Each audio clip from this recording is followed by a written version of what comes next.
Oke, Smart Viewers, terima kasih Anda masih bersama kami dan sudah hadir di sini melalui Zoom meeting. Ada Prof. Tirta Mursitama, ada juga Bapak Muhammad Faisal Karib dan Bapak Lili Yuliadi. Halo Bapak-Bapak, apa kabar? Halo, Mbak Fiana, kabar baik alhamdulillah. Gimana Mbak Fiana kabarnya? Alhamdulillah baik juga. Senang sekali ini Oke. kita bisa ngobrol-ngobrol nih kali ini Ya, karena kita akan ngebahas seputar JAS ya Pak ya, pentingnya salah satu platform untuk bisa menginput salah satu artikel. Tapi saya mungkin ke Bapak Prof. Tirta dulu ya. Mungkin baik. bisa jelaskan apa sih pentingnya atau makna dari jurnal yang terindeks Scopus? Ya, terima kasih Mbak Fiana dan para smart viewers. Kita tahu dalam dunia publikasi itu indeksasi menjadi penting. Ya, indeksasi itu uh, jurnal yang kita kelola itu ada masuk ya, termasuk ya terindeks dalam pangkalan data. Nah, pangkalan data ini macam-macam. Pangkalan data untuk jurnal internasional bereputasi antara lain adalah Scopus dan Web of Science. Selain itu juga ada yang jurnal internasional saja, itu ada pangkalan data yang lainnya. Nah, di sini menunjukkan sebenarnya Scopus dan Web of Science ya, dalam konteks ini kita bicara Scopus adalah salah satu indeksasi yang paling tinggi. Jadi dalam dunia publikasi internasional. Jadi ini global, jadi bukan hanya Indonesia gitu. Jadi kalau suatu jurnal dimanapun itu diterbitkan oleh institusi apapun, kemudian dia masuk kepada indeksasi Scopus, bisa dikatakan telah memenuhi standar, telah memenuhi kriteria sebagai jurnal internasional bereputasi. Nah ini baru satu langkah ya, ini JAS, Journal of Asian Studies, yang kita bersyukur masuk terindeks di jurnal Scopus. Sehingga di situ tentu menunjukkan kualitas dari jurnalnya. Nah, kualitas dari jurnal menunjukkan juga kualitas dari artikel-artikelnya yang dipublikasikan di situ. Nah, kira-kira begitu Mbak Fiana. Baik, oke, mungkin berarti memang salah satu untuk bisa menaikkan salah satu indeks ya Pak ya dari si dosennya sendiri dan juga itu akan berpengaruh kepada kampus seperti itu ya Pak ya. Kalau misalkan sudah terdaftar dari Scopus dan juga internasional, berarti akreditasinya pun akan naik seperti itu ya Pak ya. Ya, jadi nanti kalau untuk dosen, untuk dosen nanti yang artikel-artikelnya dipublikasikan di jurnal, contoh dalam hal ini adalah Journal of Asian Studies, berarti dia masuk bereputasi internasional. Akhirnya gilirannya itu pada peningkatan jenjang jabatan akademis, ya JJA di kita atau jabatan fungsional. Karena artikel-artikel yang terbit di jurnal terindeks Scopus itu nilainya lebih tinggi untuk penilaian angka kredit gitu. Makanya orang dosen itu banyak berburu ya menulis artikel di jurnal internasional. Itu juga sebabnya kenapa Binus University juga ingin agar banyak dosen yang publikasinya di jurnal internasional bereputasi. Itu Mbak impact-nya kepada dosen dan kepada institusi. Oke, oke. Nah, mungkin gimana nih, mungkin Bapak mungkin bisa mendapatkan ide untuk membuat jas atau mungkin apa sih Pak arti di balik nama tersebut? Mungkin boleh Bapak Faisal mungkin? Ya, terima kasih Mbak Fiana. Sebagaimana dari namanya ya, jadi sebenarnya dalam dunia akademik itu tentu udah banyak jurnal yang ada terkait dengan studi kami, yaitu hubungan internasional, studi politik, dan studi ekonomi. Namun masih ada gap, yaitu dalam studi ASEAN. Nah, studi ASEAN ini semakin berkembang, pemerintah menginginkan adanya studi terkait dengan kewilayahan kita, namun belum ada yang membuat, dan kami berharap dengan judul ini kami menjadi perintis bagi munculnya studi terkait dengan ASEAN. Jadi sebenarnya kalau Mbak lihat di luar, nggak ada tuh studi ASEAN. Nah, namun kami berharap jurnal ini menjadi kontribusi BINUS bagi pengembangan studi ASEAN, sehingga ini merupakan misi dan misi kami ya, Mbak Viana ya. Jadi anggap suatu keilmuan belum ada, tapi nanti ke depan mungkin akan ada jurusan ASEAN, ya kan, jurusan S2 ASEAN dan S3 ASEAN. Kenapa? Kami memulai dari jurnal dari akademisi perdebatan yang bernama ASEAN Studies, sehingga jurnal ini memiliki visi ke depan untuk membuat munculnya kembali studi terkait dengan ASEAN. Seperti itu Mbak Fiana. Oke, baik. Nah, kira-kira nih ya, sudah sampai saat ini nih ya, apa sih Pak mungkin suka dukanya? Mungkin boleh Pak Lili jelaskan nih Pak, apa sih Pak suka duka dalam menjalankan atau membangun Jas sendiri? Baik, Mas Pilar dan juga Mbak Viana, saya pikir sangat boleh dikatakan mengasihkan, tapi juga menstreskan. Ya. Begitu. Kenapa mengasihkan? Kita itu rasanya asik kalau sudah terbit, Mbak. Tapi proses dalam pengumpulan artikel, mereview artikel, memberikan feedback kepada penulis, sampai kepada typesetting terakhir, itu semuanya menyedihkan dan menyakitkan. Kadang-kadang kita harus struggle mencari reviewer ya, karena tidak mudah. Kadang-kadang kita sudah punya list reviewer, tapi di antara 5 itu mungkin yang menerima cuma 1. Dan kita menggunakan sistem yang disebut dengan blind reviewer.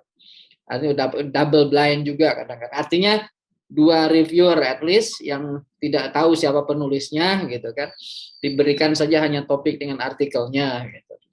Dan diberikan waktu yang ya kita punya SOP tertentu gitu kan.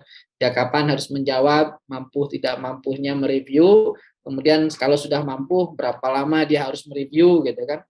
Dan yang kadang-kadang menstreskan kita sudah beberapa kali menyurati calon-calon reviewer, tapi tidak mudah untuk menerimanya gitu, karena kesibukan agenda masing-masing. Kemudian kadang-kadang, saya kurang begitu mendalami area itu gitu kan. Kita tahu spesialisasinya dalam bidang itu, tapi kan mungkin dia lebih detail dalam bidang-bidang yang dia tidak pernah ataupun tidak menguasai dalam bidang itu gitu. Akhirnya dia menolak. Itu yang kadang-kadang kita lambat dalam menjalankan proses ya. Review dari setiap penulis dan setiap artikel itu yang sangat menyedihkan sebetulnya, dan juga menstreskan juga, karena kita punya tanggung jawab untuk memberikan feedback kepada author, penulis. Kita juga ada target kan begitu, harus selesai, harus punya target untuk tayang terbit gitu ya, kapan gitu. Itu kadang-kadang, tapi kalau sudah keluar, itulah senangnya kita sudah bisa gitu. Itu saya kira Mbak Viana.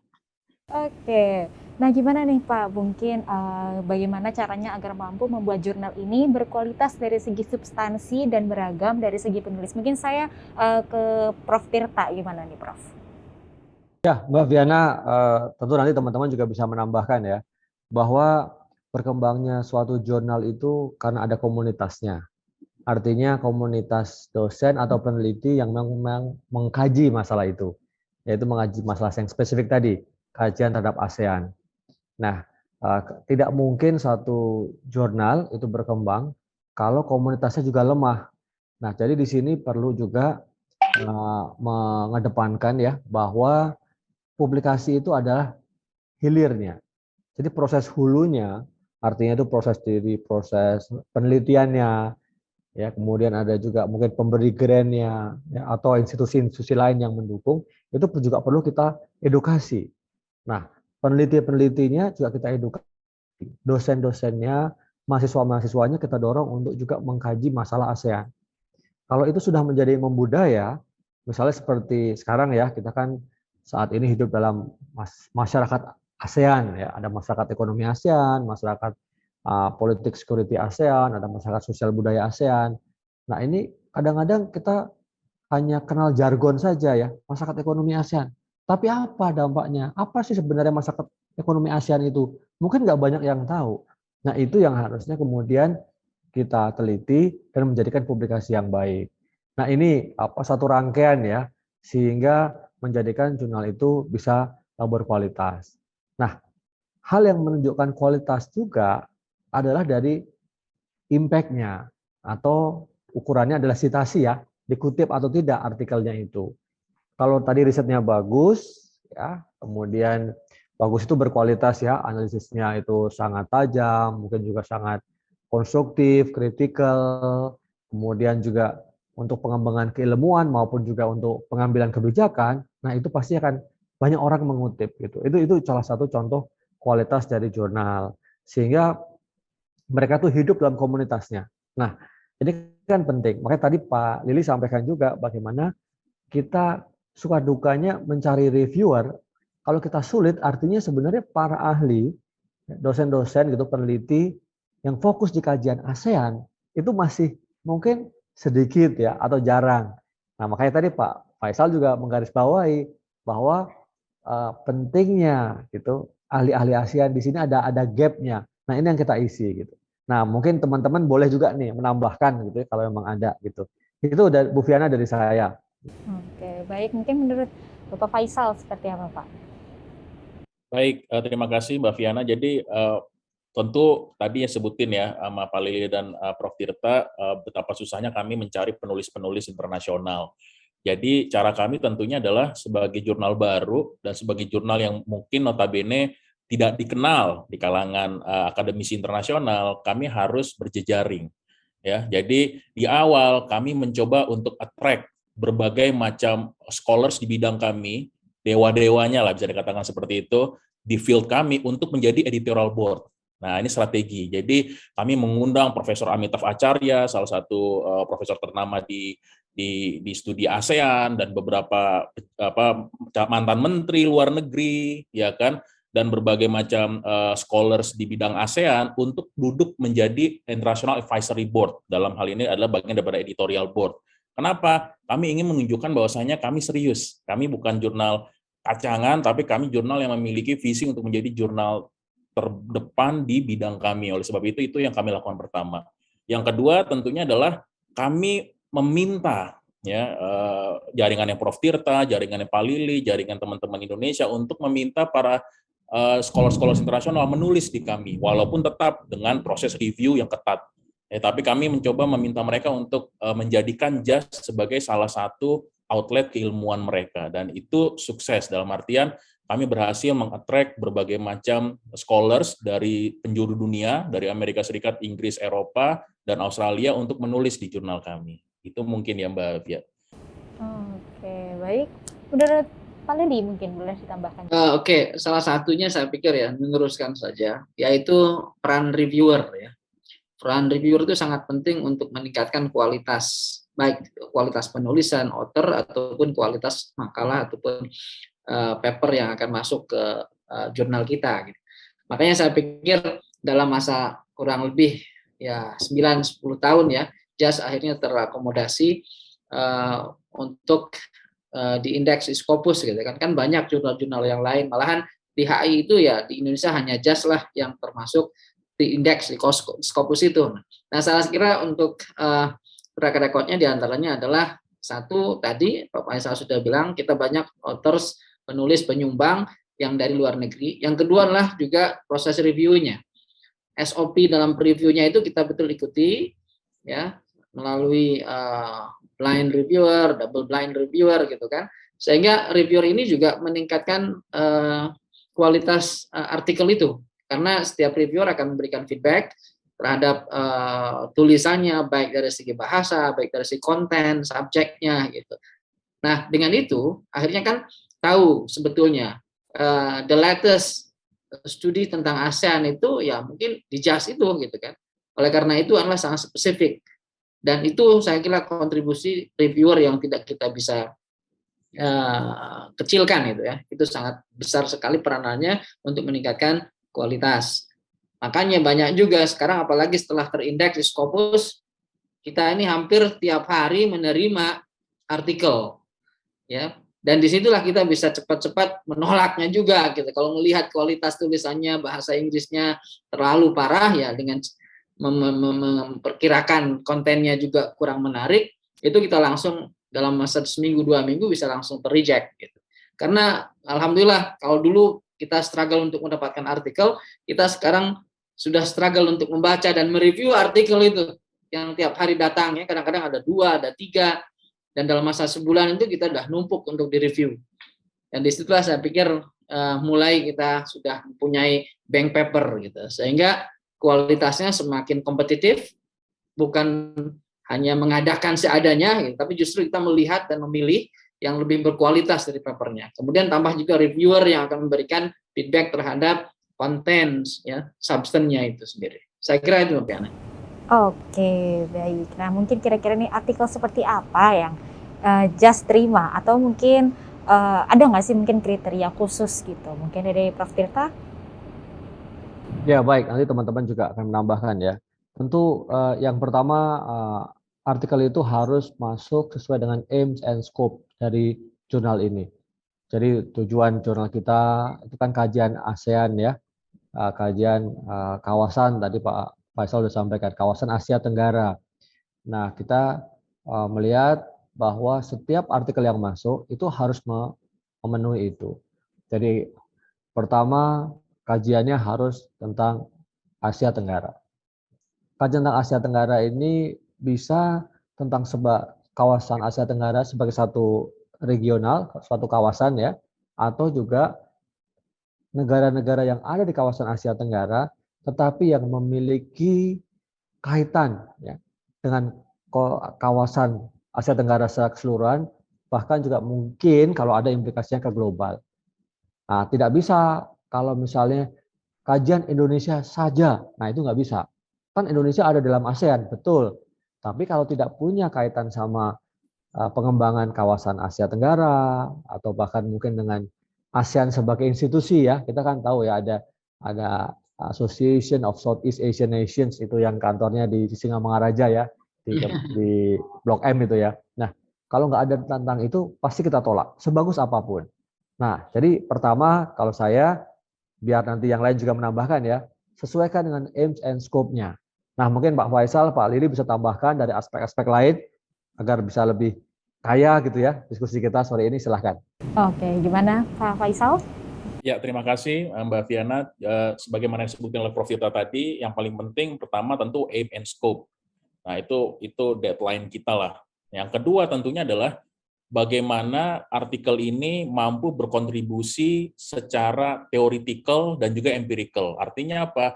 Ada hal baru yang disampaikan. Ada argumen baru, tidak hanya argumen yang sama, tidak hanya argumen yang tidak memiliki kebaruan, bahkan argumen yang terkesan argumen mainstream. Jadi kami mencoba untuk melihat riset-riset yang memberikan sebuah pemahaman baru ataupun alternatif solusi. Itu yang penting, yang harus dihadirkan dalam suatu riset yang diterbitkan oleh JAS. Yang kedua tentunya ada evidence baru nggak, ada analisis empiris baru nggak, ada fakta baru nggak yang dibawa oleh artikel ini. Jangan sampai fakta-faktanya sudah kita tahu 5-10 tahun yang lalu. Oleh sebab itu, artikel di JAS selain punya theoretical novelty, dia harus punya kebaruan dari segi kasus yang dibawa. Seperti itu. Oke. Pak Lili, mungkin boleh ditambahkan juga, Pak? Ya, dalam konteks ini kita sebetulnya sudah ada dalam managing editor itu ada dua ya. Ada yang khusus kepada HI dan regionalismenya, ya. Yang kedua ada country studies-nya gitu. Nah, dalam country studies khususnya yang mungkin membahas masalah beberapa negara saja di ASEAN gitu kan. Nah, ini juga kita harus mengikuti temanya. Kita tidak mau yang tadi katakan Prof. Tirta, local konteks yang tidak ada kaitannya dengan global knowledge ataupun universal knowledge gitu. Nah, kita terima kasus-kasus contohnya yang sekiranya di satu negara gitu kan juga terjadi di negara-negara lain gitu. Sehingga kita bisa mengkaitkan di antara isu yang ada di negara A, Indonesia contohnya, dengan negara di Malaysia gitu ataupun di Thailand atau negara yang lain. Tapi kalau hanya membahas sangat local spesifik, isunya itu bukan isu regional, bukan isu global, ya ini adalah salah satu yang mungkin tidak bisa masuk JAS gitu. Sehingga kita bisa melihat konteksnya itu adalah seperti tadi novelty satu, yang kedua adalah sifatnya universal ataupun regional, bukan bersifat lokal. Itu hanya sebatas kasus itu saja dan tidak ada terjadi di mana-mana. Kalau hanya membahas masalah kasus satu saja ya mungkin itu sesuai untuk konteks itu, tapi tidak sesuai untuk konteks region, kawasan ataupun universal. Karena kita juga melihat kesesuaiannya suatu kasus ataupun teori untuk membahas, karena ini di HI kan, hubungan internasional, jadi jangan hilang sifat ke-HI-annya itu gitu. Itu saya pikir. Oke, baik. Nah ini nih Pak, mungkin target-targetnya nih Pak, seperti apa ke depannya nih yang kira-kira saat ini lagi disusun gitu Pak. Mungkin boleh Prof. Tirta? Jadi target-target kita tentu kita ingin memberikan atau menjadikan JAS ini sebagai jurnal yang memiliki impact faktor yang tinggi. Tadi ya, seperti saya sampaikan teman-teman, kita ini sedang euforia, kita bersyukur ya bahwa jurnal kita masuk Scopus, terindeks Scopus. Tapi itu baru pintu masuk pertama. Setelah itu permainan sedang semakin digalakkan gitu. Baru dimulai lah kira-kira gitu. Nah, gimana itu? Nah, tantangannya adalah agar jurnal ini makin berkualitas, tadi citasinya makin banyak ya, berarti impact-nya makin bagus jurnalnya. Dengan demikian, jurnal ini akan bisa rankingnya naik. Nah, istilah kita sebenarnya ada ya di jurnal, ada dikenal kuartil ya. Jadi misalnya di jurnal tentang kawasan Asia Tenggara misalnya, itu ada 100 jurnal. Nah, kalau dibagi kuartil berarti ada 4 kuartil. Kalau misalnya jurnal JAS ini bisa masuk ke 25 jurnal, berarti kita masuk kuartil 1. Nah, kira-kira gitu. Itu yang pertama. Nah, atau cara pengukuran yang kedua adalah dengan impact factor tadi. Nah, impact factor ini khusus untuk yang ke social science ya. Kita kan termasuk jurnal yang masuk di bidang rumpun ilmu sosial, humaniora dan studi kawasan. Nah, ini memiliki impact factor yang beda-beda. Tentu makin tinggi impact factornya ya. Ini kan dari 0, 0,0 atau 0,1 lah ya, yang paling kecil sampai lebih ya puluhan lah. Bahkan jurnal dunia itu yang bagus tuh ada yang sampai puluhan. Nah, tapi untuk sosial ya kalau kita bisa sampai misalnya masuk ke 1, gitu ya, itu aja udah senang banget gitu. Karena apa? Karena persaingannya sangat ketat gitu di dunia perjurnalan ini. Ketatnya itu udah seperti pasar bebas. Kalau tulisan kita bagus, ya dikutip orang, nah itu punya impact. Tapi kalau enggak hanya sekedar di Scopus saja, tadi ya kuartilnya mungkin hanya di kuartil bawah gitu. Nah, tapi itu tantangannya yang luar biasa dan kita ingin secara bertahap tentunya ya Mbak Viana dan teman-teman semuanya, tentu kita tidak bisa juga super ketat. Walaupun tadi Pak Lili udah sampaikan bahwa sekarang tiap hari mungkin udah puluhan masuk ke kita. Nah, ini membuat kita kan bisa memilih ya. Kalau udah kita bisa memilih, kita bisa pilih yang bagus-bagus lah gitu ya. Kalau dulu mungkin masih ada yang mungkin kualitasnya kurang baik tapi itu topik yang menarik coba kita angkat. Kalau sekarang udah sulit, jadi persaingan makin ketat. Nah, acceptance rates ya, itu tuh kecil gitu. Kita usahakan artinya jumlah submission ya, jumlah artikel yang masuk ke kita dengan jumlah yang diterima itu perbandingannya semakin kecil semakin bagus. Artinya semakin ketat gitu. Itu menunjukkan kualitas. Nah, mungkin kira-kira itu. Nah, teman-teman dari managing editor bisa tambahkan juga ya, silahkan. Baik, mungkin boleh dari Pak Lili dulu, Pak.